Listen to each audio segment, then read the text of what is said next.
പെൺകുട്ടിയെ ഇവിടെ നിന്നും ഈ പ്രതികൾ വലിച്ചിഴച്ചു കൊണ്ടുപോയി അതിന്റെ 10ാം നിലയിലേക്ക് പെൺകുട്ടിയെ എത്തിക്കുകയായിരുന്നു. ഈ കാണുന്ന അടഞ്ഞു കിടക്കുന്ന ഹോട്ടലിലെ 10ാം നിലയിലേക്ക് എത്തിച്ച് പിന്നീട് അവരെ കത്തി കാട്ടി നഗ്നയാക്കുകയായിരുന്നു. അവരെ നമസ്കാരം, പുതിയൊരു വീഡിയോയിലേക്ക് എല്ലാവർക്കും ഹർത്തമായ സ്വാഗതം. ഞെട്ടിക്കുന്ന ഒരു വാർത്ത പുറത്തു വന്നത് നിങ്ങൾ അറിഞ്ഞിട്ടുണ്ടാവും. ഇന്നലെയാണ് സംഭവം നടക്കുന്നത്. അതായത് കൊച്ചിയിൽ സൗത്ത് റെയിൽവേ സ്റ്റേഷന്റെ അവിടെ ഒരു പീഡനം നടന്ന് 3 പേര് ഒരു പെൺകുട്ടിയെ അതിക്രൂരമായിട്ട് പീഡിപ്പിച്ചു. ലാസ്റ്റ് ആ പെൺകുട്ടി ഒരു വസ്ത്രവും ഇല്ലാത്ത വിവസ്ത്രയായിട്ടാണ് ഇറങ്ങി ഓടി ലാസ്റ്റ് പോലീസിനെ അറിയിച്ചത് എന്ന് പറയുന്ന ഒരു വാർത്ത. ആ വാർത്തയുടെ ഡീറ്റെയിൽ ഞാൻ പറഞ്ഞുതരാം. അതിനെക്കുറിച്ച് ഇപ്പോൾ വേറെ പല ഡീറ്റെയിലുകൾ പുറത്തു വരുന്നുണ്ട്. അതിനെക്കുറിച്ചാണ് നമ്മുടെ ഇന്നത്തെ വീഡിയോ. ഇനി സംഭവം വാർത്തയൊക്കെ നമ്മൾ പറഞ്ഞുതരും. അതിന് മുമ്പ് കുറച്ച് കാര്യങ്ങൾ പറയാനുണ്ട് എന്നുള്ളത്. ഈ സംഭവം എന്തെന്ന് വെച്ച് കഴിഞ്ഞാൽ, അതായത് ഈ പറയുന്ന കൊച്ചിയിൽ സൗത്ത് റെയിൽവേ സ്റ്റേഷന്റെ അവിടെ ഒരു ഒഴിഞ്ഞൊരു ഹോട്ടൽ ഉണ്ട്. അതായത് നിർമ്മാണ സമയത്ത് എന്തോ തടസ്സം കാരണം നിർമ്മാണം പൂർത്തിയാക്കാൻ കഴിയാത്ത ഒരു ഹോട്ടൽ, വ്യൂ മൗണ്ട് ഹോട്ടൽ, അങ്ങനെ എന്തോ അതിന്റെ പേര്. ഓക്കെ, ഒരു 10 നില കെട്ടിടമാണ്. അവിടെ വൈദ്യുതിയോ കാര്യങ്ങളോ ഒരു തേങ്ങയോ ഇല്ല എന്നുള്ളതാണ്. അതായത് ഈ നഗര മധ്യത്തിൽ തന്നെയാണ്. പക്ഷെ അവിടെ എന്ത് ചെയ്തു, ഈ പറയുന്ന നിർമ്മാണ പ്രവർത്തികളൊക്കെ നിർത്തിവെച്ചിരിക്കുന്ന ഒരു സ്ഥലം. അവിടെ രാത്രി 10 മണിക്ക് രാത്രി 10 മണിക്ക് സ്വന്തം സുഹൃത്തുമായി അതിനകത്തോട്ട് കയറുന്ന ഒരു വിദ്യാർത്ഥിനി, അതായത് MBA പഠിക്കുന്ന ഒരു വിദ്യാർത്ഥിയാണ്. അതുമല്ല, അവിടെ ഏതോ ഒരു കമ്പനിയിൽ HR ഡിപ്പാർട്ട്മെന്റിൽ ജോലി ചെയ്യുന്ന ഒരു വിദ്യാർത്ഥിയും കൂടിയാണ് എന്ന് മനസ്സിലാക്കുക. ചില വാർത്തകളിൽ പറയുന്നു മഴയത്ത് ഒതുങ്ങി നിൽക്കാൻ വേണ്ടിയിട്ട് കയറിയതാണ് എന്നുള്ളത്. അതൊന്നുമല്ല സത്യം. രാത്രി 10 മണിക്ക് ആളൊഴിഞ്ഞ ഈ പറയുന്ന കെട്ടിടത്തിനകത്ത് സ്വന്തം സുഹൃത്തുമായി പോകുന്നത് എന്താണെന്ന് ഇനി ആർക്കും പറഞ്ഞു കൊടുക്കേണ്ടത് ആവശ്യമില്ല. ഞാൻ ആദ്യം നിങ്ങളടുത്ത് പറയാനുള്ള ഒരു കാര്യം, ഇവിടെ 10, 500, 1000 മുടക്കി നിങ്ങൾക്ക് ഹോട്ടൽ കിട്ടും. മനസ്സിലായോ? നല്ല ഹോട്ടൽ കിട്ടും. എന്തിനാണ് ഇതിൻ്റെ ഇടയിൽ ചെന്ന് കയറിയത്? ഇനി പോട്ടെ, ഞാൻ അവരെ ന്യായീകരിക്കുന്നതല്ല, ഇത് പറഞ്ഞ് മനസ്സിലാക്കി തരുന്നതാണ്. ഇത് ഈ ഒരു ആപത്ത് നിങ്ങൾ വരുത്തി വെച്ചതാണ് എന്ന് എനിക്ക് പറയാനുള്ളത്. വരുത്തി വെച്ചതാണ്, മനസ്സിലായോ? അതായത് ഇവരെന്ത് ചെയ്യുന്നറിയാമോ, ഇതിനകത്തോട്ട് പോയി, മനസ്സിലായില്ല സംഭവം. ഇതിനകത്തോട്ട് പോയി അതിനകത്ത് 3 എണ്ണം അവിടെ, സത്യം പറഞ്ഞാൽ ആ ഹോട്ടലിലെ ആളും താമസവും ഒന്നും ഇല്ലാത്തത് കൊണ്ട് തന്നെ അത് മദ്യപാനികളുടെ ഒരു കേന്ദ്രമാണ്.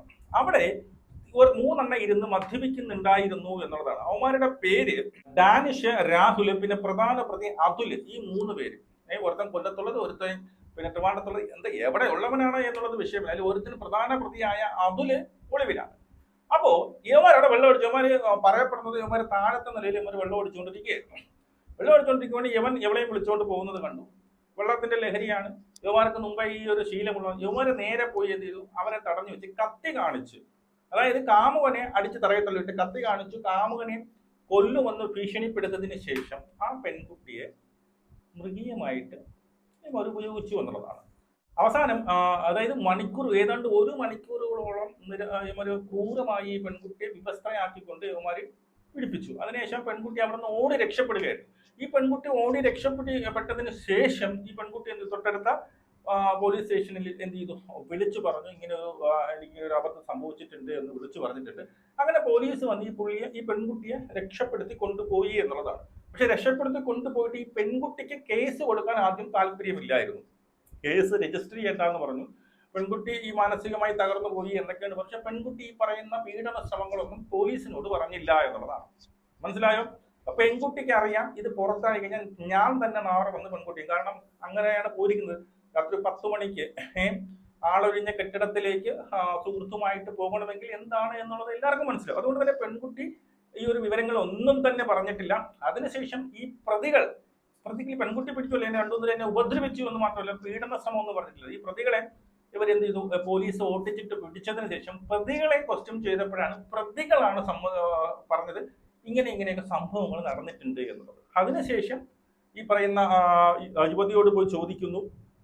യുവതിയോട് ചോദിച്ചതിന് ശേഷം അവരെന്ത് ചെയ്യുന്നുണ്ട്, പിന്നീട് യുവതി പിന്നെ സമ്മതിക്കുന്നു.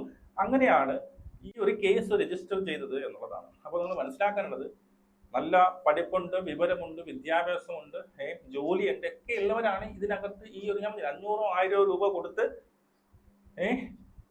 ഒരു ഹോട്ടൽ റൂമിലെടുത്ത് നിങ്ങളുടെ ആഗ്രഹം സാധിക്കാനെടുത്ത് പോയി നേരെ ഇതിനകത്തോട്ട് കൊണ്ടുപോയി എന്നുള്ളതാണ്. ഇനി നമുക്ക് ഇതിന്റെ വാർത്തയിലോട്ടൊന്ന് പോവാം. നമ്മുടെ കൊച്ചി നഗരത്തിൽ ഒരു യുവതിയെ കത്തികാട്ടി ഭീഷണിപ്പെടുത്തി പീഡിപ്പിക്കാൻ ശ്രമിച്ച കേസിൽ മുഖ്യപ്രതിക്കായുള്ള അന്വേഷണം പോലീസ് ഊർജിതപ്പെടുത്തിയിട്ടുണ്ട്. അരൂർ സ്വദേശി സഞ്ജനയാണ് ഒളിവിൽ പോയത്. നഗരത്തിൽ കാലങ്ങളായി പൂട്ടിക്കിടന്ന ഹോട്ടലിൽ വെച്ചാണ് യുവതി പീഡനത്തിനിരയായത്. സംഭവത്തിൽ 2 പേർ നേരത്തെ പിടിയിലായിരുന്നു.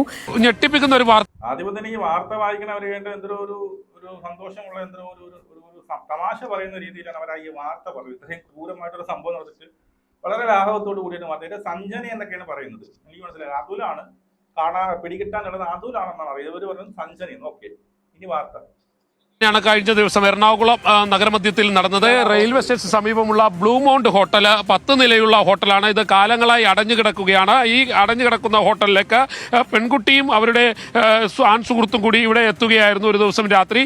ആ സമയത്ത് ഇവിടെ 3 പേർ ഇരുന്ന് മദ്യപിക്കുന്നുണ്ടായിരുന്നു.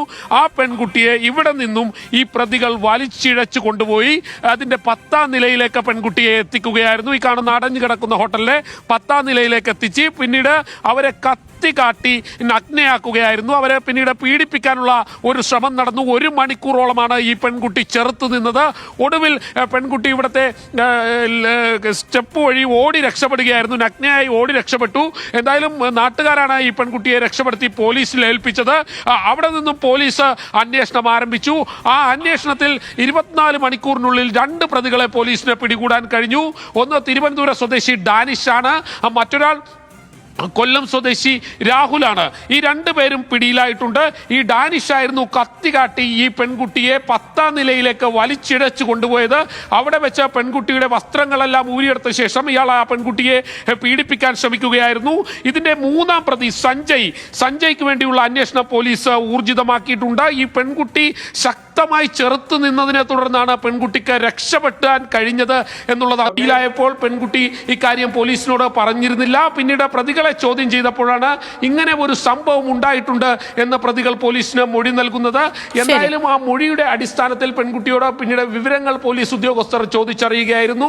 ഞാൻ നേരത്തെ സൂചിപ്പിച്ചതുപോലെ തന്നെ ഈ പ്രതിക്ക് വേണ്ടിയുള്ള അന്വേഷണം സഞ്ജയ്ക്ക് വേണ്ടിയുള്ള അന്വേഷണം പോലീസ് ഊർജിതമാക്കിയിട്ടുണ്ട്. ഓക്കെ, മതി. ഓക്കെ, അതായത് ഇതിനകത്ത് സഞ്ജയ് എന്തൊക്കെ പറയുന്നത് പലയിടത്തും പല പേര് പറയുന്നു. പേരിലൊന്നും കാര്യമില്ല എന്നുള്ളതാണ്. ഈ പെൺകുട്ടി ഇവിടുന്ന് വലിച്ചെടുച്ച് 10ാം നിലയിൽ കൊണ്ടുപോയി. ഇതിനകത്ത് പീഡന ശ്രമം എന്നാണ് പറയുന്നത്. പക്ഷെ ബാക്കി എല്ലാ വാർത്തകളിലും അങ്ങനെയല്ല പറയുന്നത്. അതുകൊണ്ട് തന്നെയാണ് ഈ പെൺകുട്ടി പറയാൻ മടിച്ചത് എന്നുള്ളത്. ഇത് എനിക്ക് പറയണത്, നിങ്ങൾ എന്തിന് ഇപ്പം നമ്മൾ അവനെ കുറ്റപ്പെടുത്തുന്നതോ ഒന്നുമല്ല. നമ്മുടെ ചില കാര്യങ്ങളൊക്കെ നമുക്ക് ഇങ്ങനെയൊക്കെ പല ആപത്തുകളും നമ്മൾ സ്വയം വരുത്തി വെക്കുന്നതാണ് എന്ന് മനസ്സിലാക്കണം. സ്വയം വരുത്തി വെക്കുന്നതാണ്. ആരും ഈ വാർത്ത കേട്ടാലും രാത്രി 10 മണി ചില ഇതിൽ പറയുന്നു മഴയത്ത് ഒതുങ്ങി നിൽക്കാൻ വേണ്ടിയിട്ട് കയറിയതാണ് എന്നാണ് ചില വാർത്തകളിൽ പറഞ്ഞത്. പക്ഷെ മിക്ക വാർത്തകളിലും പറയുന്നത് രാത്രി 10 മണിക്ക് അവിടെ മഴയും ഒന്നും ഉണ്ടായിരുന്നില്ല. ഈ ആളൊഴിഞ്ഞ കെട്ടിടത്തിലേക്ക് സ്വന്തം സുഹൃത്തുമായിട്ട് അവർ പോയി. എല്ലാവരെ കണ്ടു, ലവ്മാരെ കണ്ടു, അവന്മാരടിച്ച് ഫിറ്റായി. ആരെ കിട്ടിയ അവിടെ കിളവികളോ കുട്ടികളോ ഒന്നും ഇല്ലാതെ കഞ്ചാവ് ഓടിച്ച് ഫിറ്റായിരിക്കണവന്മാരുടെ ഇടയിൽ കൂടി അതിന് കയറി കൊടുത്തത്. ഇത് കയറി കൊടുത്തത് എന്തിനാണ് എന്നുള്ളതാണ്. നിങ്ങൾക്ക് വിദ്യാഭ്യാസമുണ്ട്, വിവരമുണ്ട്, ഒക്കെ ഉണ്ട്. നിങ്ങൾക്ക് അങ്ങനെ ഒരു ആഗ്രഹം ഉണ്ടെങ്കിൽ ഞാൻ പറഞ്ഞ ഒരു 10,000 ഒരു 2,000 ഒക്കെ ചിലപ്പോൾ നല്ല ഹോട്ടലുകളിൽ കിട്ടും. അവിടെ പോയി നിങ്ങളുടെ ഇപ്പൊ എന്തായി? ഇപ്പൊ എന്തൊരു പെൺകുട്ടിയെ എന്ത് ചെയ്തു? ഈ പെൺകുട്ടി പുറത്ത് പറയാനും കൂടി പറ്റുന്നില്ല. ആ പ്രതികൾ പറഞ്ഞ ശേഷമാണ് ഇത്രയും വലിയൊരു പീഡനം അവിടെ നടന്നിട്ടുണ്ട് എന്ന് പോലീസ് അറിയുന്നത്. ലാസ്റ്റ് പോലീസ് പോയി ആ പെൺകുട്ടിയെ കൊണ്ട് കൺവിൻസ് ചെയ്യിപ്പിച്ചാണ് ഈ ഒരു കേസ് എടുപ്പിച്ചത് എന്നുള്ളതാണ്. മനസ്സിലായി? ആ ഒരു സുഹൃത്തിനെ കുറിച്ചൊന്നും ഒരു വാർത്തയും ഒന്നും കേൾക്കുന്നില്ല. നിർഭയയുടെ കേസ് അറിയാമല്ലോ. നമ്മുടെ ബസ്സിനകത്ത് ഡൽഹിയിൽ അവിടെ എന്താ സംഭവിച്ചത്? സുഹൃത്തുമായി പോയതാണ്, ബസ്സിനകത്ത് കയറിയാണ്. അവിടെയും ഇതുപോലെയാണ്. സുഹൃത്തിനെ അവരെന്തോ അടിച്ചെടുത്ത് വെളിയെറിഞ്ഞിട്ട് എന്ത് ചെയ്തു? അവരെല്ലാം കൂടി പീഡിപ്പിക്കുകയാണ് ചെയ്തത്. അത് ആ കുട്ടിയുടെ കുറ്റം എന്നല്ലേ പറയുന്നത്. അങ്ങനെ ഇത്രയും പിന്നെ ബസ്സിൽ കയറി പോകുമ്പോൾ തന്നെ ഇങ്ങനൊരു സംഭവം നടക്കുമ്പോൾ നിങ്ങൾ ഈ പറയുന്ന എന്ത് പറയുന്നത് ഇപ്പം ആദ്യമായിട്ടൊന്നും ആയിരിക്കത്തില്ലല്ലോ. ഇതങ്ങനെ ഒരു എന്താ പറയുക ഒരു ഈ പറയുന്ന ഇങ്ങനെയുള്ള സംഭവങ്ങൾ നടക്കുന്ന ആശ്വാസ്യം അല്ലെങ്കിൽ മദ്യപാനം എല്ലാം നടക്കുന്ന ഒരു ഏരിയയാണ്. ആ പൈസയും കൊടുക്കേണ്ട, ആരും അറിയണ്ട എന്നുള്ള രീതിയിൽ. ഇപ്പം എന്തായാലും അങ്ങനെ ഒരു ദുരന്തം 2 പേരെ പിടിച്ചിട്ടുണ്ടെങ്കിൽ ഒരുത്തനും കൂടിയുണ്ട്. അവൻ ഇതിനിടയ്ക്ക് അവൻ ചെയ്തെന്ന് പറയും, ഈ പെൺകുട്ടിയുടെ കയ്യിൽ നിന്ന് പൈസ അടിച്ചു മാറ്റുന്നു, ആ പെൺകുട്ടിയുടെ പേഴ്സിൽ ഉണ്ടായിരുന്ന ഫോണ് മൊബൈലൊക്കെ അടിച്ചു മാറ്റുന്നുണ്ട്. എന്നിട്ട് ഇവൻ ഈ പെൺകുട്ടിയുടെ കൂളിംഗ് ഗ്ലാസ് ഉണ്ട്, ആ കൂളിംഗ് ഗ്ലാസ് വെച്ച് അവൻ ഇൻസ്റ്റയിൽ ഫോട്ടോ ഇട്ട് വെച്ചിരിക്കുന്നു. അതായത് പിടിയിട്ടാനുള്ള മെയിൻ പ്രതിയില്ലേ, അവൻ അവരുടെ അടിച്ചു മാറ്റിയ കൂളിംഗ് ഗ്ലാസ് വെച്ച് ഇൻസ്റ്റയിൽ പോസ്റ്റ് ചെയ്തിരിക്കുന്നു അവന്റെ ഫോട്ടോ. എന്നിട്ട് അവൻ മുങ്ങിയാണ്. എന്നിട്ട് കൂടി അവനെ പിടിക്കാൻ പറ്റുന്നില്ല എന്നുള്ളതാണ്. മനസ്സിലായോ? ഈ പെൺകുട്ടി ഒരു വസ്തുവില്ല. കാരണം 1 മണിക്കൂറല്ലേ, എങ്ങനെയൊക്കെ രക്ഷപ്പെട്ട് ജീവൻ പോകാത്തത് ഭാഗ്യം എന്നേ എനിക്ക് പറയാനുള്ളൂ. ജീവൻ തിരിച്ചു കിട്ടിയത് ഭാഗ്യം എന്ന് മാത്രമേ പറയുള്ളൂ. ഒരു കണക്ക് നിങ്ങളിത് വരുത്തി വെച്ചതാണ് എന്നുള്ളതാണ്. നിങ്ങളിത് എല്ലാം വരുത്തി വെച്ചതാണ്. ഇതിന്റെ കൂടുതൽ അപ്ഡേറ്റ് നമുക്ക് വീണ്ടും കാണാം.